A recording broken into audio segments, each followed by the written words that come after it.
दोस्तों आज मैं बताऊंगा कैसे आप अपना मोबाइल फ़ोन यूज़ करके ज़ीरोधा में डीमैट अकाउंट खोल सकते हैं। सबसे पहले डिस्क्रिप्शन में दी गई लिंक पे क्लिक करिए। अब आप ज़ीरोधा के साइन अप पेज पे आ चुके हैं। अब आपको अपना मोबाइल नंबर एंटर करना होगा जिससे आप अपना अकाउंट बनाना चाहते हैं। मोबाइल नंबर एंटर करने के बाद आपको कंटिन्यू पे क्लिक करना पड़ेगा, जिससे आपके पास एक नई विंडो खुल के आती है। इसमें आपको अपना ओटीपी एंटर करना पड़ेगा जो कि आपके मोबाइल नंबर पे आया होगा। इसके बाद कंटिन्यू पे क्लिक करिए। उसके बाद एक नई विंडो ओपन होती है जिसमें आपको अपना नेम और ईमेल आईडी सबमिट करनी पड़ेगी। हमने यहाँ पे अपना नेम सबमिट कर दिया। अब इसके बाद हम अपनी ईमेल आईडी सबमिट कर रहे हैं। उसके बाद कंटिन्यू पे क्लिक करते हैं तो एक नई विंडो ओपन होती है जिसमें ओटीपी का ऑप्शन आता है। ये ओटीपी आपके ईमेल अकाउंट में आया होगा, तो उसमें से देख के आप इसमें एंटर करिए। उसके बाद आपके पास ऑप्शन आएगा let's start with your pen.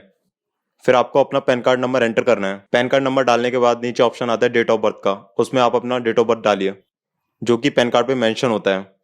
उसके बाद नीचे कंटिन्यू का ऑप्शन होता है, उस पर प्रेस करिए।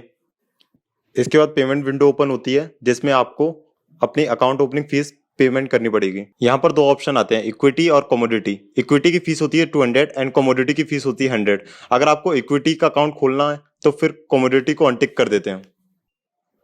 अगर यहाँ आप कमोडिटी को अनटिक कर देते हैं तो देखिए सिर्फ आपको 200 रुपये ही टोटल पेमेंट करनी है। लेकिन मुझे यहाँ इक्विटी और कमोडिटी दोनों का अकाउंट ओपन करना है, तो हम यहाँ पे दोनों को टिक कर देते हैं। देखिए कमोडिटी पर टिक करने के बाद टोटल 300 रुपये फिर से दिखा रहा है। उसके बाद पे यूजिंग, आप यूपीआई से भी पेमेंट कर सकते हैं, कार्ड, नेट बैंकिंग और वॉलेट से भी पेमेंट कर सकते हैं। तो जो भी ऑप्शन आपके हिसाब से सूटेबल है उस पर क्लिक करके पे एंड कंटिन्यू पर क्लिक करते हैं। तो हम यहाँ पे कार्ड से पेमेंट करते हैं। उसके बाद एक नई विंडो ओपन होती है जिसमें ऑप्शन आता है आप कार्ड से पेमेंट करना चाहते हैं, नेट बैंकिंग से पेमेंट करना चाहते हैं, फिर वॉलेट से। तो हम यहाँ पे कार्ड पे क्लिक करते हैं। अब आपको यहाँ पे डेबिट कार्ड का डिटेल्स एंटर करना है। अब हमने यहाँ पे डेबिट कार्ड का डिटेल्स एंटर कर दिया। उसके बाद ऑप्शन आएगा पे, फिर हमने उस ऑप्शन पे पर क्लिक कर दिया। उसके बाद आपके बैंक अकाउंट में जो नंबर रजिस्टर है उसके पास ओटीपी जाएगा। उसके बाद उस ओटीपी को यहाँ पर एंटर करिए।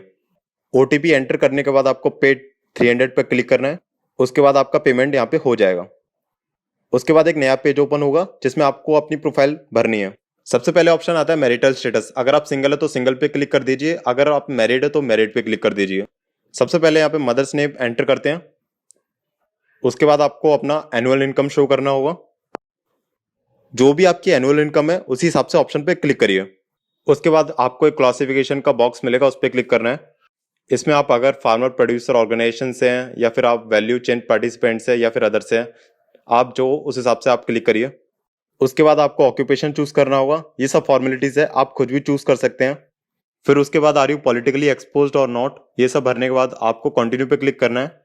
अगर आप कंटिन्यू पे क्लिक करते हैं तो उसके बाद एक नई विंडो ओपन होती है जिसमें आप अपना बैंक अकाउंट और उसके डिटेल्स आप भरेंगे। जो भी बैंक आप अपने डीमैट अकाउंट के साथ लिंक कराना चाहते हैं उस बैंक की डिटेल्स आप यहाँ पे भरेंगे। तो सबसे पहले आपको यहाँ पे आईएफएससी कोड एंटर करना होगा। तो हम पहले आईएफएससी कोड एंटर करते हैं। आईएफएससी कोड एंटर करने के बाद यहाँ पे एमआईसीआर कोड अपने आप जनरेट हो जाता है। फिर आपको वेरीफाई करना है कि जो आपके पास एमआईसीआर कोड आया है वो आपके बैंक डिटेल से मैच कर रहा है या नहीं कर रहा है। एमआईसीआर कोड आपके पासबुक के फ्रंट पेज पे होगा, नहीं तो आपके चेकबुक पे होगा। फिर आपको उससे वेरीफाई कर लेना है जो एमआईसीआर कोड जनरेट हुआ है वो बैंक डिटेल से मैच कर रहा है या नहीं कर रहा है। अगर मैच कर रहा है तो सही है, नहीं तो नीचे ऑप्शन है टॉगल बटन पे, उस पर आप मैनुअल चूज कर सकते हैं। उसके बाद आपको बैंक अकाउंट नंबर एंटर करना है और जो भी बैंक डिटेल्स आती है उन सबको भर दीजिए। उसके बाद नीचे कुछ ऑप्शन आते हैं जिसको टिक करने के लिए बोला जाएगा, आप उन सभी ऑप्शन को टिक कर दीजिए। उसके बाद आप एक बार वेरीफाई कर लीजिए। उसके बाद आपको एक नीचे ऑप्शन आएगा कंटिन्यू का, उस पर क्लिक कर दीजिए। उसके बाद आपका आईपीवी का पेज ओपन होगा। जब आपका आईपीवी पेज ओपन होगा तो आपके पास एक पॉपअप विंडो ओपन होगी जिस पे आपको अलाउ करना पड़ेगा। Sign up zerodha.com wants to use your camera, आपको यहाँ पे अलाउ कर देना है। अगर आप अलाउ नहीं करते हैं तो आपकी आईपीवी वेरिफिकेशन पूरा नहीं हो पाएगा। अगर आपका कैमरा ओपन नहीं हो रहा है तो आपको क्रोम में जाके कुछ सेटिंग में चेंजेस करने होते हैं। आपको ऊपर राइट कॉर्नर पे 3 डॉट दिख रहे होंगे, आपको उस पर क्लिक करना है। आपको वहां पे सेटिंग का ऑप्शन दिखेगा, उस पर क्लिक करना है। फिर उसके बाद सेटिंग पर क्लिक करने के बाद आपको साइड सेटिंग पर क्लिक करना होगा। फिर उसके अंदर आपको कैमरा पे क्लिक करना है। फिर उसके बाद आपको सबसे पहले कैमरा को ब्लॉक करना है, फिर उसके बाद फिर से इनेबल करना है। उसके बाद आपको नीचे https signup.zerodha.com पर क्लिक करना है। उसके बाद आपको साउंड्स पे जाके उसे अलाउ करना है और नीचे आपको एक्सेस और कैमरा पे ब्लॉक दिख रहा है, उसको जाके अलाउ करना है।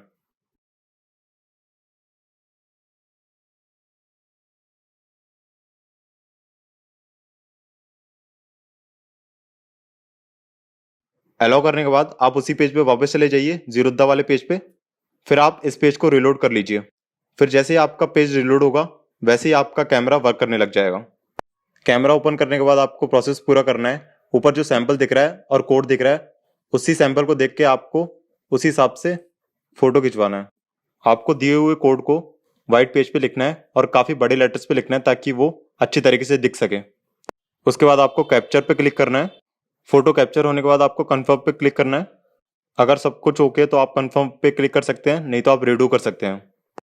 कंफर्म पे क्लिक करने के बाद आपके पास एक नया विंडो ओपन होगा जिसमें आपको अपना डॉक्यूमेंट अपलोड करना है। इसमें आपको कैंसिल चेक या फिर लास्ट 6 मंथ का जो बैंक स्टेटमेंट है उसे अपलोड करना है। यहाँ पे देखिए हमने कैंसिल चेक का फोटो अपलोड कर दिया है। उसके बाद हमको दिख जाएगा सक्सेसफुली अपलोडेड। उसके बाद जो दूसरा डॉक्यूमेंट रिक्वायर्ड है उसे हम अपलोड करेंगे। उसके बाद नीचे इनकम प्रूफ का ऑप्शन आता है। अगर आप फ्यूचर करेंसी एंड कमोडिटी के लिए जाते हैं तो आपको इनकम प्रूफ की जरूरत होगी, और अगर आप एनएससी या बीएससी कैश सेगमेंट के लिए जाते हैं तो आपको इनकम प्रूफ की जरूरत नहीं है। तो हमने यहाँ पे सब कुछ एक्टिवेट किया है तो हमें यहाँ पे इनकम प्रूफ अपलोड करना होगा। तो हम यहाँ पे प्रूफ अपलोड करते हैं जिसमें हम लास्ट 6 मंथ का स्टेटमेंट अपलोड करते हैं। अपलोड होने के बाद एक नई विंडो ओपन होती है जिसमें वो पासवर्ड मांगता है, जिसमें हमने कोई पासवर्ड नहीं लगाया था फिर भी यहाँ पे पासवर्ड मांग रहा है। तो हम यहाँ पे सिंपल 1 2 3 4 एंटर कर सकते हैं। एंटर करने के बाद ये भी सक्सेसफुली अपलोड हो जाता है। उसके बाद हमको सिग्नेचर और पैन कार्ड अपलोड करना है। फिर हमने यहाँ पे अपना पैन कार्ड अपलोड कर दिया है। फिर यहाँ पे सक्सेसफुली अपलोड का नोटिफिकेशन आ जाता है। उसके बाद हमको सिग्नेचर अपलोड करना है। अब हम यहाँ पे सिग्नेचर अपलोड करते हैं। सिग्नेचर अपलोड करने के बाद नीचे कंटिन्यू का ऑप्शन आ जाता है, फिर हमें उस पर क्लिक करना है। उसके बाद एक नई विंडो ओपन होती है जिसपे लास्ट टैब दिखता है। लास्ट टैब में आपको इक्विटी दिखेगा, इक्विटी के सामने ई साइन दिखेगा और नीचे इनेबल कमोडिटी अकाउंट दिखेगा। तो सबसे पहले हम यहाँ पे इक्विटी पर जाते हैं। इक्विटी के सामने ई साइन पे क्लिक करते हैं। ई साइन पे क्लिक करने के बाद एक डीजीओ की विंडो ओपन होगी। वहां पर 2 ऑप्शन आएंगे, प्रोसीड विद जीमेल अकाउंट या फिर proceed with email verification code. तो हम नीचे वाले ऑप्शन में जाएंगे। Proceed with email verification code के नीचे जो कंटिन्यू बटन है उस पर क्लिक करेंगे। उस पर क्लिक करने के बाद आपके ईमेल आईडी पे ओटीपी जाएगा जीरोधा की तरफ से। वो ओटीपी आपको यहाँ पे एंटर करना है। अगर आपके पास ये ओटीपी एक ही बार में नहीं जाता है तो आपको 2-3 मिनट का वेट करना है। अगर वो फिर भी नहीं जाता है तो नीचे ऑप्शन आ रहा है रीसेंट सिक्योरिटी कोड, उस पर आपको क्लिक करना है। उसके बाद आपको यहाँ पे ओटीपी एंटर करना है। फिर उसके बाद आपको सबमिट पे क्लिक करना है। उसके बाद आपके सामने एक पॉपअप विंडो ओपन होगी जिसमें आपको लिखा हुआ कंप्लीट योर प्रोफाइल। उस पर आपको आई एग्री पे क्लिक करना है। फिर उसके बाद प्रोसीड टू ई साइन। उसके बाद एक नई विंडो ओपन होगी जिसमें आपको आई हियर बाय पे टिक कर देना है। फिर नीचे एक ऑप्शन आ रहा होगा वीआईडी और आधार पे, तो आपको अपना आधार कार्ड एंटर कर देना है। फिर आपको उस पर ओटीपी पे क्लिक कर देना है। इसके बाद आपका आधार कार्ड नंबर जिस मोबाइल नंबर पर लिंक है उस मोबाइल नंबर पे ओटीपी जाएगा। फिर उस ओटीपी को आपको यहाँ पे एंटर करना है। फिर उसके बाद आपको वेरीफाई ओटीपी का एक ऑप्शन दिखेगा, उस पर आपको क्लिक करना है। उसके बाद आपको सक्सेस ओटीपी वेरीफाइड का नोटिफिकेशन आ जाएगा। उसके बाद आपका डीजीओ का पेज फिर से ओपन होगा जिसमें आपका प्रोफाइल वेरीफाइड सक्सेसफुली लिख के आ रहा होगा। उसके बाद आपका साइन नाउ का नीचे ऑप्शन दिख रहा होगा, उस पर आपको क्लिक करना है। उस पर क्लिक करने के बाद आपके पास फिर से एनएसडीएल का पेज ओपन होता है जिसपे आई हियर बाय पे क्लिक करके सेम प्रोसीजर फिर से रिपीट करना होगा।